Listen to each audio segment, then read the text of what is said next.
Welcome everyone to the webinar training, why it's failing to deliver and what you can do about it. I'm just delighted that you've been able to join me today. Thank you. I'm really looking forward to this session and to sharing some of the information with you. My name is Dwight Mahalitz. I'm the president of Effective Managers. Our mandate and the work that we take on ourselves is to work with heads of organization, heads of HR, and executives to help them ensure that their managers are managing as effectively as possible. We also do some work with managers directly and primarily through our website to make resources available to them. So I've been actually intrigued over the last few months, probably the last few years, but certainly over the last few months it seemed to be more prevalent that as I'm talking to people in organizations, they're ruminating about their training budgets and that they don't seem to be providing the kinds of results that are expected. So I've been giving that some thought, and a few weeks ago decided that it would actually make good content for a webinar. So today I would like to walk through this with you, give you some of the insights, and get some feedback hopefully from you, and answer any questions that you might have. So the format for the webinar is that we'll start talking a little bit about why training, why is training important, why do organizations do training in the first place. We'll then look at the three different categories of training that I've identified, because training is not all things to all people, and depending on what we're trying to achieve, the results can be different. Then I'd like to talk a bit about why things go wrong, and then finally we'll wind up by looking at what some of the solutions are. In other words, those things that you can do in your organization to ensure that training is as effective as possible. So the first question before us then is why training? And if you think back to the most fundamental purpose, it really does have to revolve around organizational performance. The intent is that if we can give skills and knowledge to those individuals that need that so that they can work better, then the improvement of all of their individual performances is going to improve the performance of the organization overall. So that should result in better output, a higher value add of the organization to the community, and at the end of the day, either better service levels if you're in a not-for-profit or government organization, or increased profits if you're in a private sector organization. So at the end of the day, then we really do have to keep that vision in mind: is what are we trying to accomplish with the training, and what is its purpose? And I do believe that it is linked very much into organization performance. So that does then reinforce why CEOs and senior executives might be thinking about training and the return on investment for their training budgets, and whether it's achieving what they expect it to do or not. So in terms of the three categories of training that I referred to when we started, they fall into these three areas. So I'll start off by just giving you a breakdown of what they are. We'll be focusing on the last one, which is managerial leadership training. Not surprising given my approach to improving organizational effectiveness. But I did want to set it in context of what's already working well in organizations. So the first category is skills training, and this is pretty straightforward kind of stuff. So you have a new piece of equipment in production. Of course, you're going to want to train the operators to be sure that they know how to operate it effectively and efficiently, can take advantage of all of the features and so on.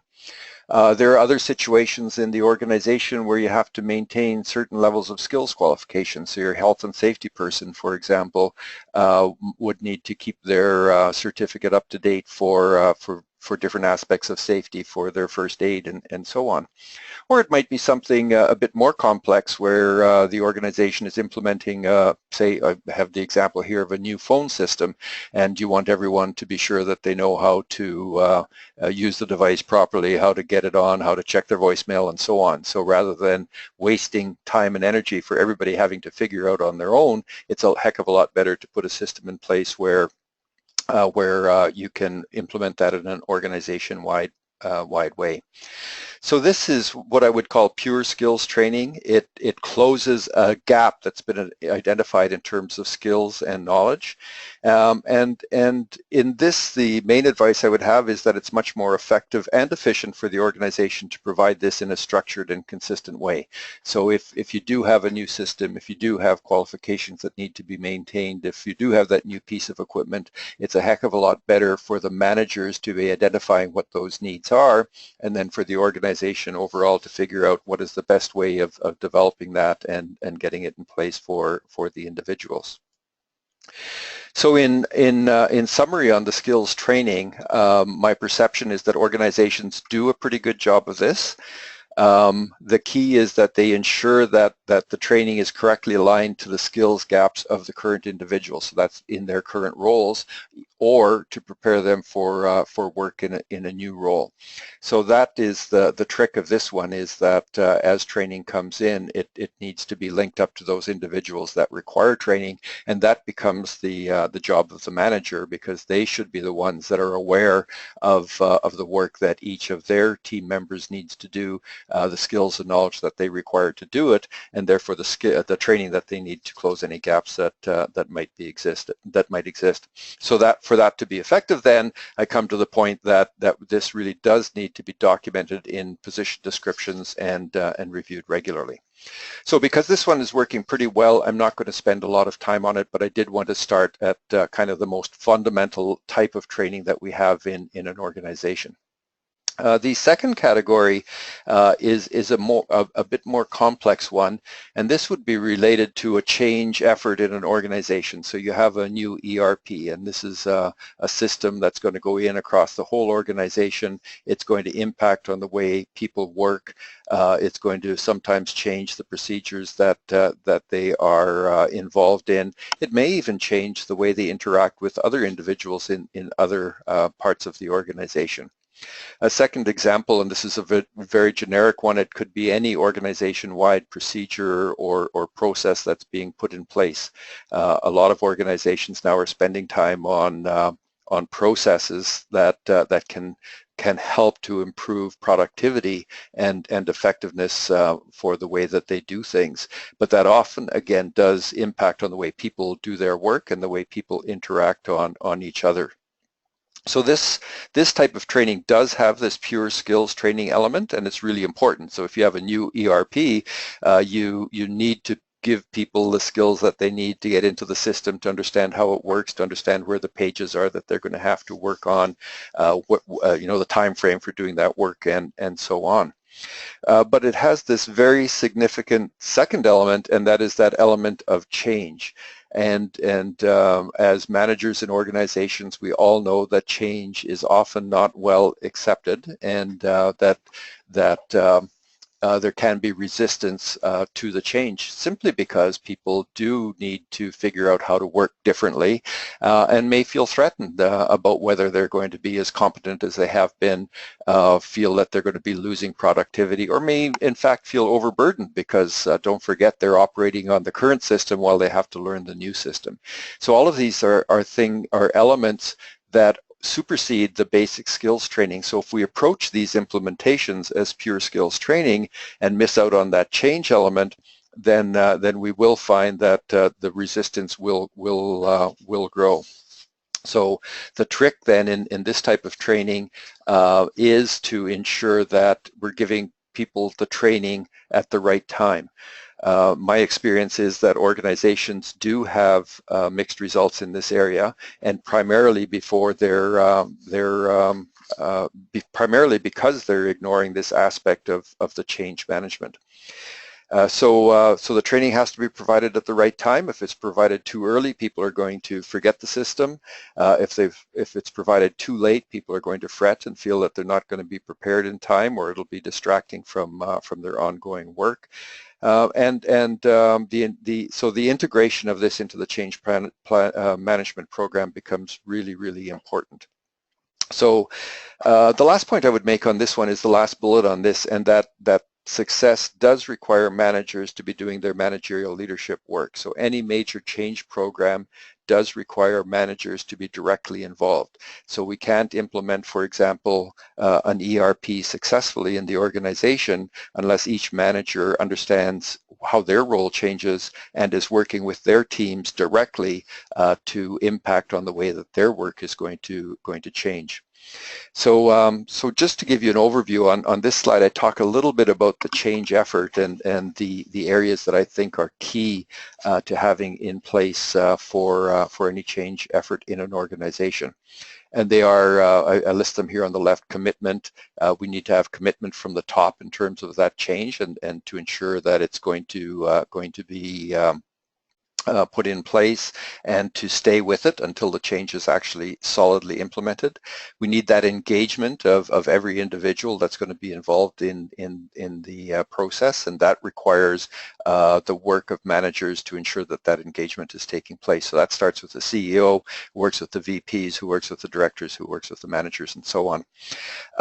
Focus, focus, focus is one that I always talk about, because that's really, really important to not overwhelm the organization with too much change at once. So, for example, again, in implementing a new ERP system at the same time, to choose an extreme example, a new organization design is going in place, or a department is revamping entirely the way that it does its work, would be overkill. So choosing those things that are important and focusing on them is really critical. Having a scope and a plan put in place so that again, starting with the CEO, you really understand what the scope of the change is. You have the plan for implementing that change and can put it in place in a way that makes sense. And then finally, the communication to keep people up to date on it. And actually, finally, the training. So you see the closing of the skills gap in the training is actually the end of a process of things that need to be in place for the change program. The figure on the right, again, I'm not going to spend a lot of time on this area, is just to show you the way a good change transition program would be in place, where you are starting at the top of the organization. The CEO and VPs are working together in terms of how they will be working differently. The CEO is delegating what that work means and what the expectations are and how they're different, and then that's replicated as it rolls out down the organization. So so the last thought on this one is that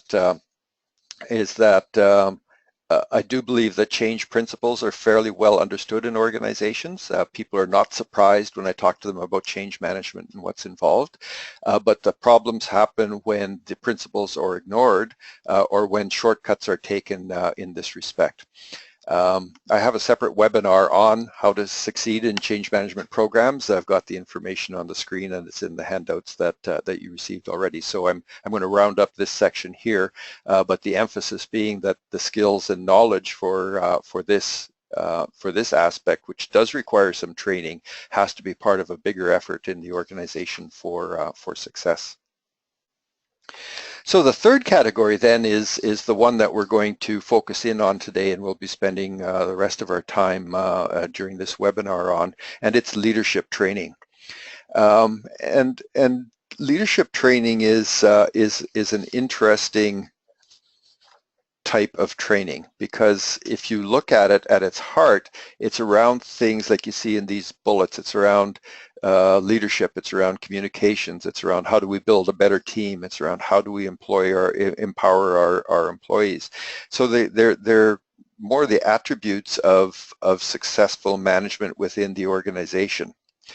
The problem with leadership training is that it has been treated as skills and knowledge training, but it's not skills and knowledge training. And what I would like to do now is take you on a little bit of a path to explain what I mean by that, because this is really fundamental to get leadership training right. And I'm not saying that all of these things aren't important. They are important in terms of training, but how we approach them and why we do them is something that needs to be addressed before we're going to be able to get the return on investment that we expect for these things. This morning, as I was finalizing the slides, I thought it would be interesting to see what's available out there. So I Googled best leadership training courses and got 227 million hits.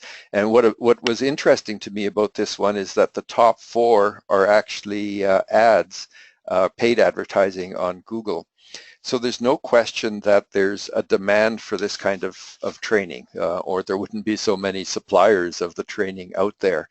But as I dug a little deeper, I'm not going to spend a bunch of time on it. You could look into this if you would like. But if you dig a little deeper into each one of these programs that are there, they tend to be around this rather nebulous concept of leadership, and don't get a lot into what does that mean in terms of the actual skills the individuals need to be better managers in their organization. So I'm a little concerned about the use of leadership in this way, because leadership, once it's taken away from the concept of management, can start leading you down the garden path.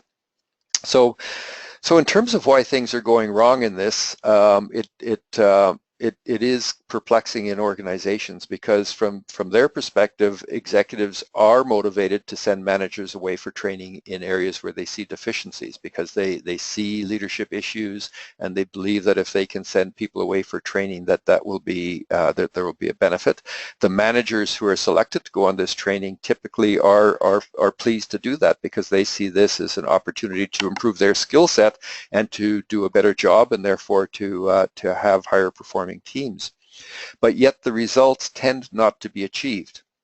And I think of it sort of as the taking a bucket of sand to the beach. You throw the bucket of sand on the beach, you'll see a little pile there that's a bit different for a while, but over time it just blends in with everything else. So if we send someone off on training and it's not part of how we do things in this organization, they may come back with some ideas and some concepts and some approaches which could be helpful to them. But over time, if it doesn't resonate within the organization, it will fade away.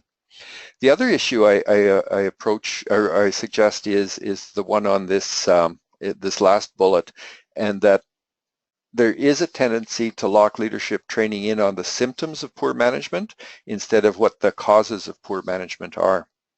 So this last one is a bit more complex, and it's a little different thinking from most people's thinking. So I've put together two examples for you to explain what I mean. The first one is around communication. So let's imagine some water cooler talk. So think of Joe.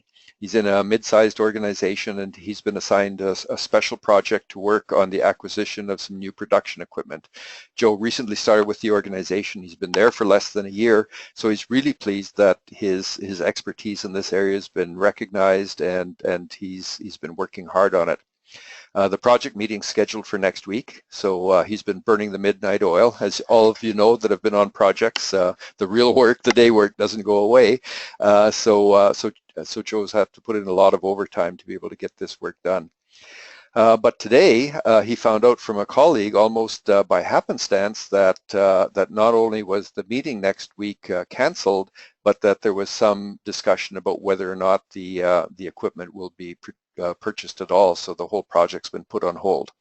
So Joe, in talking to his colleague Peter next door to him at the water cooler, is saying that he just cannot believe how bad communications is in the organization, because he's been doing all this work this week. He's been putting in on all this extra overtime and taking stuff home, and it wouldn't have been necessary because the decision for this was taken the week before, and nobody told him that that was going to happen.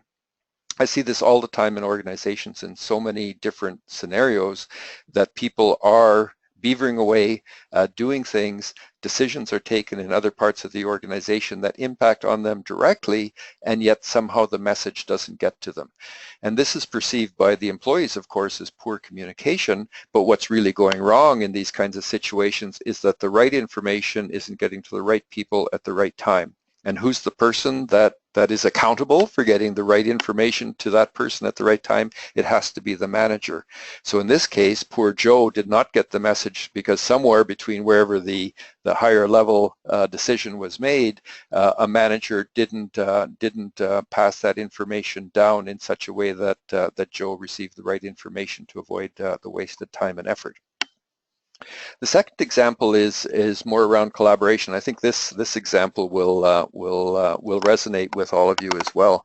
This is directly from an organization I was working with. I interviewed all of the managers because there was a sense that there were some issues in terms of cross-functional relations. Talking with Kathy in finance, she had a lot of complaints about working with the project directors in capital projects. And she felt that they were all cowboys. They were going off and doing their own thing. She had some real conflict with them in terms of them working with finance in the way that she felt was important for her to be able to do her job. When I talked to Greg, who is one of the project directors on the other side, it was like night and day. His perception was that that Kathy was a bit of a bully. She was overbearing and would come in with unreasonable requests for information, and generally was a nuisance that was abusing her powers.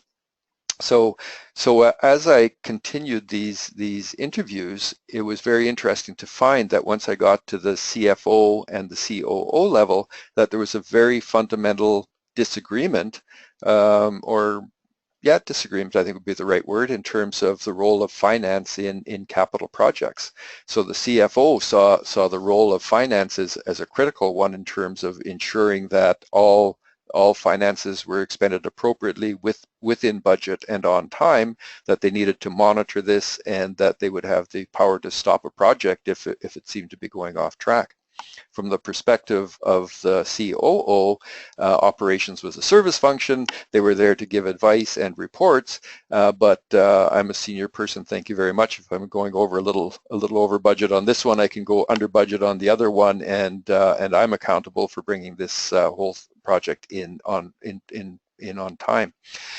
So if you talk to Kathy and to Greg, they each feel that there's poor collaboration in this organization because they disagree in terms of how they're going to be able to get this work done, and it takes a lot of time and energy.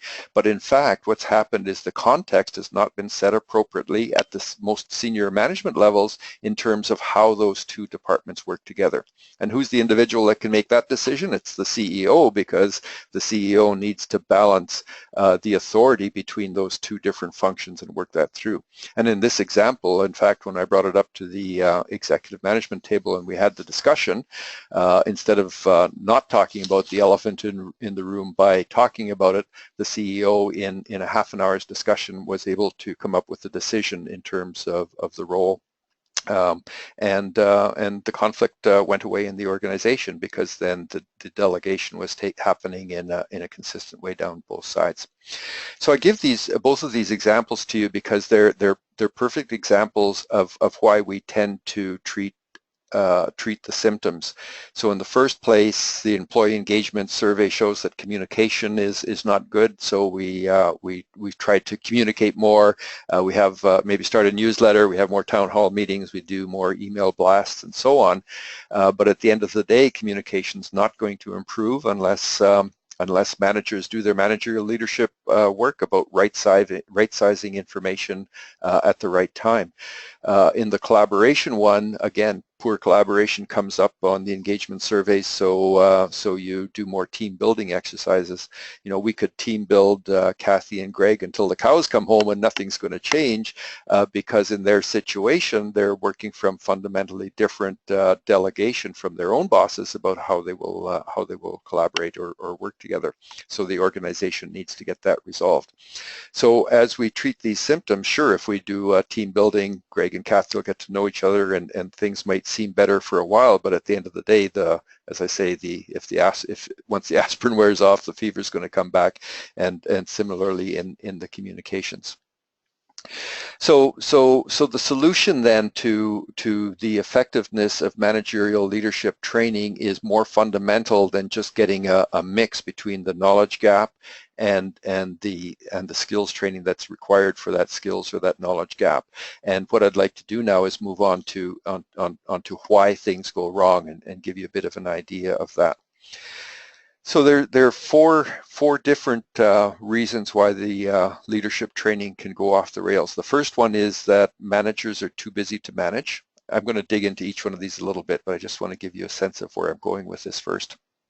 The second is that managers are over-promoted and they don't have the right level of problem-solving capability, so they simply just don't have the capability to manage at the level of complexity required for the job. The third one is that managers don't value the work of managing, and therefore they avoid doing managerial leadership work. And then the fourth one is that managers don't have the necessary managerial leadership skills to do it. So they haven't learned how to be a manager, so therefore they're not doing the managerial leadership work.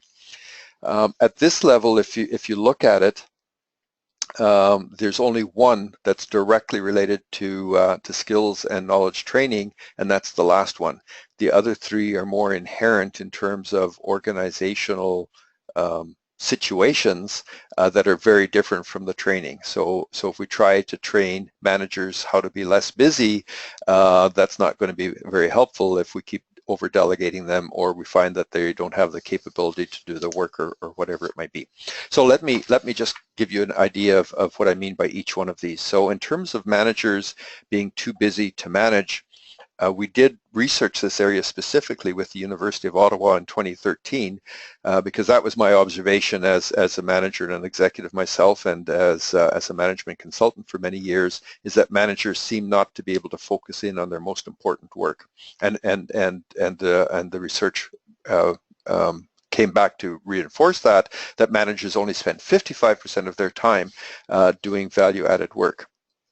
So if managers are only spending just over half of their time on value-added work, what suffers? I like to think of value-added work in three buckets. One is day-to-day work and continuous improvement. That's kind of the day job or the job description work. That's measured, and if they don't do that work, it's going to be noticed pretty quickly. The second bucket is projects or change initiatives. That's time-bound and requires output in a regular way, so that's measured and tends to get the attention it needs when it needs it. And the third one is managerial leadership, so my role in terms of managing my subordinates.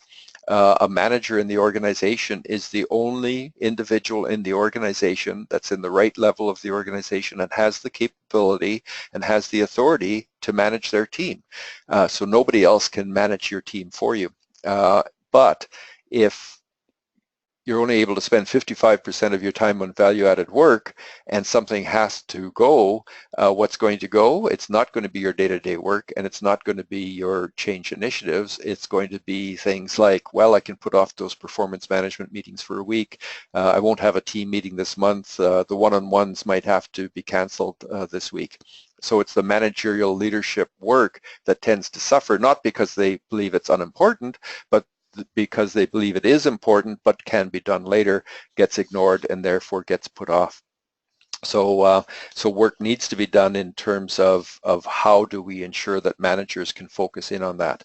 I'm going to walk through each of these four with you quickly, and then I'm going to come to the solution set for each of the four afterwards. So I'll leave these hanging a little bit, but I think it helps set the picture for you. The second one is that managers are over-promoted. So this is the impact of the Peter Principle in organizations. If you think of work in organizations, the higher in the organization that you are, the level of the organization in which you are will determine the complexity of work that you're accountable for. So if you think about it in the extreme situation, the work of someone on the front line who comes in, is assigned their work for that day and then goes home, is not as complex as the work of a vice president who might have to open up a new market in a new continent or a new province or a new state over the next 2 or 3 years. So the complexity is absolutely different. And there are ways of measuring this complexity. The key point I'm making here is that depending on the complexity of work, therefore the level that you are in the organization, that will drive the problem-solving capability you need for success in that role. So you can't take someone from the front line and appoint them to be a president.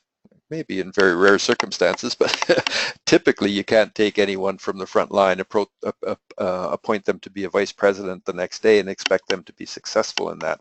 There is a maturation process in place here where people mature with the problem-solving capability that they have, so that eventually they become to have the problem-solving capability to work at the next level up, and so on.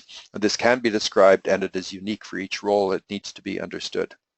So because the work at each level is different, we need to understand that complexity of work, and we need to understand how the capability to do that work is different. So for successful I guess this is the key message of this section. For successful placement, the candidate's capability has to be matched to the requirements for the complexity of the role. Because if that's not aligned, then the people that they're managing will feel that they're not the real boss, because they won't have that additional capability to solve problems that they can't solve themselves. So they look to the managers to have that additional level of problem-solving capability. The final point on this is that capability cannot be trained. So you can't train someone who's a successful frontline manager to have the problem-solving capability to be a successful director. You have to ensure that they have matured to that level of capability. And I see this is understood by managers. I see it when I'm talking to managers. If I talk about somebody in such and such a role, they say, well, they're not ready to be a director yet. They might be in a year or so more. We need to do some cross training. They can give you all the specifics in terms of skills and knowledge and so on, but there's this something else which they tend to describe as not yet ready. And that not yet ready is the problem-solving capability, which is a human capability of people to work in increasing levels of complexity in organizations. This third one is interesting because, again, this is not well understood in organizations. We call it applications. I've gleaned this one from McDonald, Burke, and Stewart, who have written an excellent book on human capability. I can send you the details if you'd like. So application, I've written it out here to keep it close to their definition, but application is really all about people valuing the work and all of the different aspects of the work so that they apply themselves fully and they use their full capability to do the work that's necessary for success in that role. So if you hire, to go outside the managerial realm, if you hire somebody to be a salesperson in your organization, and they don't value interacting with other people, so they don't value social networking, and they don't value one-on-one discussion, so they're highly introverted, in other words, are they going to be successful in the role? They will tend not to be successful because they're going to be working on the method, they're going to be working on the approach, they're going to be setting up flow charts and diagrams and targets and so on, but they're not going to be going out there to pick up the phone, to talk to people, to walk out into the target market and initiate conversations, because they're not comfortable doing that. That's not their thing.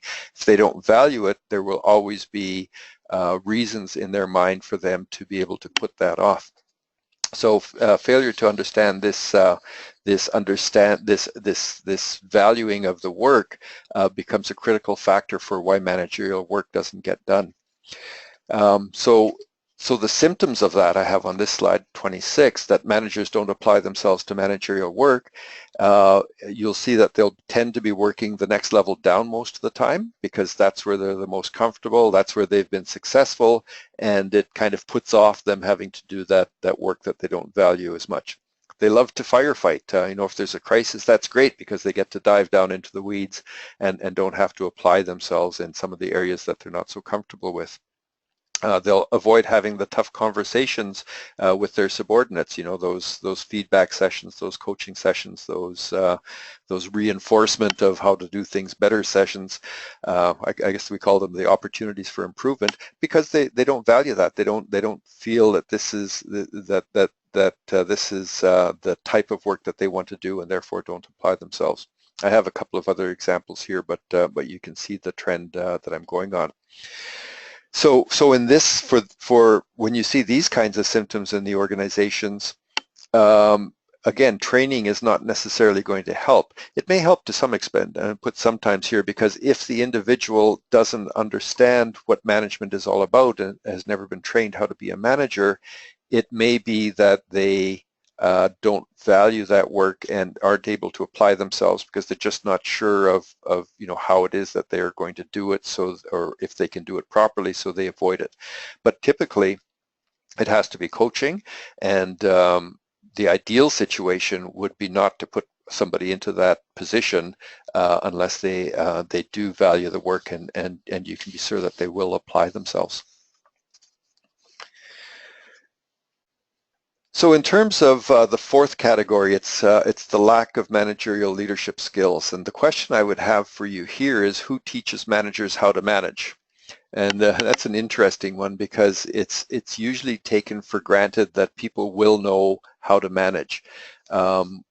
If you go take your master's program in business administration, you'll learn all kinds of very good information about organizational behavior and organizational performance and different types of organization designs and accounting and finance. So all the tools are given to you to be a good manager, but there's little in terms of what is it really that a manager needs to do to be successful as a manager. So what happens is they often lead by example, and because, from my experience, you can correct me if I'm wrong, but from my experience, most managers aren't really good at managing. It just hasn't been attended to in the way that it should be. The other point I would make here is that even when you have good managers, and all of you will see pockets in an organization where there's a good manager, you can see it. It's kind of like the bright spot in the organization where things get done. That person's on all the committees that where he or she is the go-to person for getting work done. But if it's not done in a consistent way throughout the organization, then you're not going to get the value add that you need from all of your managers. So the question really becomes for you is how do we manage here? So how do I manage? How do we all manage in this organization? What we need to do is flip that a little bit from the how do we manage here to the this is how we manage here, so that in each organization there's commonly understood throughout the whole managerial workforce that this is our role as a manager, this is how we do our work together, and this is what we need to do. So it can be remedied. Managerial leadership skills can be provided, but the caution I give to you in organizations is that it has to be done within context. So sending managers to one-off sessions and expecting them to change won't be effective. It's the bucket of sand on the beach analogy that I started off with. We need to think about systematically, how do we do this in the organization so that we're going to be doing things differently. So in terms of managerial leadership training, then skills enhancement alone isn't going to be effective in all of the four examples that I've just walked you through. So I had 4 different situations. I put them on this slide just to remind you that we talked about the 4. So managers too busy, managers over promoted, managers don't value managing, or managerial leadership skills gap. So that's the outline of the issues. I'd like to now turn to the solution. And again, in 1 hour, there's not a lot. This could be a whole 1-week seminar in terms of managerial leadership. I've uploaded into the webinar 3 free downloads. They're also available on my website for those of you that are listening to the recorded version of this. So do feel free to click on those, and you'll have them available to you. One is on the 3 capabilities of effective managers. The second one is the 5 requirements of an effective manager. So how does one manage? And then the third one is the effective point of accountability, is how do we get an accountability authority framework in an organization to impact on these things. So the 3 of them combined will support what I'm going to show you in the solution set for each of these 4 different situations.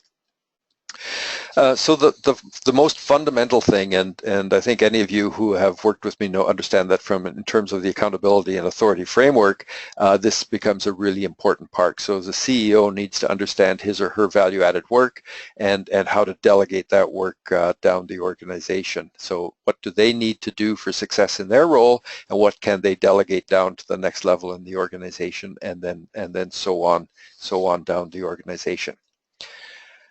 The second one is that we need to align that problem-solving capability to roles. So as there is increasing complexity of work in the organization, we need to be able to ensure that there is increasing capability of managers to be able to work at that level of capability. The third is to include and make sure that we're thinking about application as a factor in role assignment. So if managers are not applying their full capability fully, then they're not going to be successful in the role. So as part of the talent pool system and as part of our recruitment system, we need to really assure that we understand those aspects of the work for which people must fully apply themselves for success. We document that in the position descriptions, and then we fill positions against those criteria in the organizations. And the fourth is in terms of managerial leadership skills. How do we assess managerial leadership skills in organizations to ensure, again, that the level of managerial leadership that individuals have is going to be aligned to the type of managerial leadership that will be required within the organization. So as we look at all of those four things together, what we're really then doing is having a talent pool system in our organization where we understand each position and we understand the problem-solving capability, skills requirements, the skills and knowledge requirements, and the application requirements of the role. And then what the capabilities for the individuals are in each of those, that the individuals carry in each of those, and the center part becomes fit to role. So the more closely we can align those things, the better a job we will do at getting people into roles where they can be successful as managers. So the bottom line then of the talent pool system is how do we get the right people with the right problem-solving capability, the right skills and knowledge, and the right application into the right positions. So most talent pool systems tend to focus in on those high achievers and people that are doing really well, and how do we cross-train them and get them ready for promotion and so on. And that's important. I wouldn't not do that. But what I would say is that we need to have a more complex, thorough talent pool system in organizations that looks at each of these in terms of who is best suited for their roles now, and if they're not suited in all three of these areas, how can we improve that, and or how can we do a better job in the future so that we reduce those situations where we're not working as effectively as we can. This just a reminder for me on this slide is to let you know that we have developed, coming out of the research that we did in 2013, an assessment tool that organizations can use to understand what is the situation of their managers in terms of their effectiveness. This is where we learned about the 55% value-added work. So this is a tool that is now available to organizations that can help you understand your current state, so that as you're moving forward, you can help to improve those situations. The second thing to think about is how do we put in place this framework throughout the organization for accountability and authority, so that we develop this how we manage here and how we collaborate here throughout your entire organization. We've developed at Effective Managers a methodology called the Effective Point of Accountability, which addresses both of these to provide a language and an ability for organizations to ensure that people are accountable for the work that they are doing, and that flows down the organization and across the organization in a consistent way. This becomes critically important because if you don't have this framework, it's like not having the proper framing in a house. You know, you can't start putting on the walls and the roof until the frame and the foundation are solid.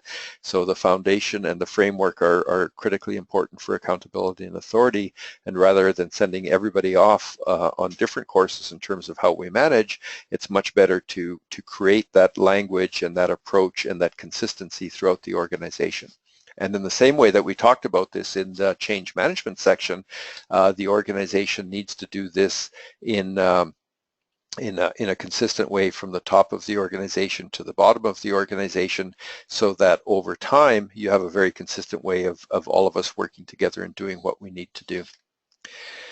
So that brings me to the end of the specific content that I had for you today, and we're just on the 45-minute mark. So so the timing worked out pretty well for that one.